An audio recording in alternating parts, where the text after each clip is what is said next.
हम सविता दास एकटा एखन जे छै से माँ भगवतीके स्वरचित गीत अर्पण कऽ रहल छियनि। अहाँसभ सुनू और मैयाके गुण गाउ, माताके आशीर्वाद लिअ। जय माता। दर्शन करब तोहार भवानी, दर्शन करब तोहार भवानी, भक्तों के लागल कतार भवानी, भक्तों के लागल कतार भवानी, दर्शन करब तोहार भवानी, दर्शन करब तोहार भवानी। आनी गंगा जल चरण पखारब, आनी गंगा जल चरण पखारब, नैवेद्य फूल संग आरती उतारब, चरण पूजब तोहार भवानी, चरण पूजब तोहार भवानी, दर्शन करब तोहार भवानी, भक्तों के लागल कतार भवानी, दर्शन करब तोहार भवानी।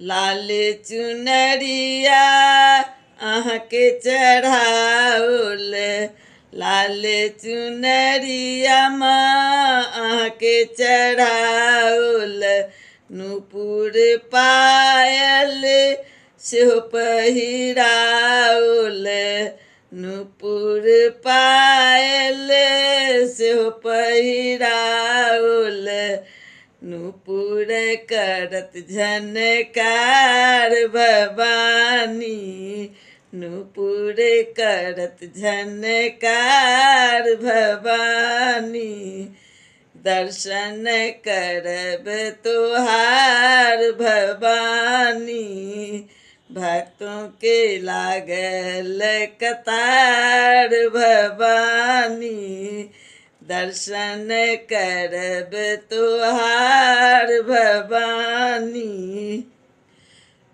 सविता अज्ञानी शरण में आयल, सविता अज्ञानी माँ शरण में आयल, बिना विधान जानी आके मनायल, बिना विधान जानी आके मनायल, श्रद्धा सुमन बरसाए भवानी, श्रद्धा सुमन बरसाए भवानी, दर्शन करब तोहार भवानी, भक्तों के लागल कतार भवानी,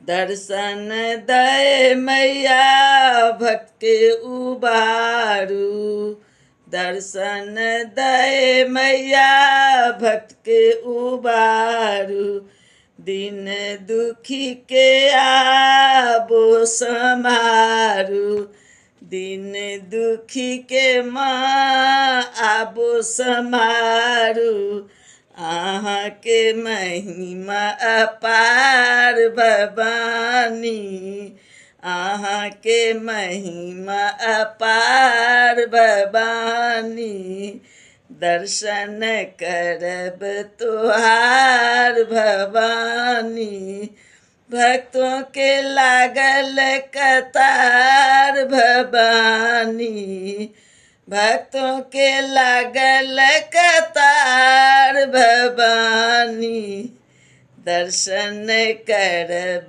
तोहार भवानी, दर्शन करब तोहार भवानी, कहो साँचे दरबार की जय। जय माँ भगवती सबके कल्याण करो।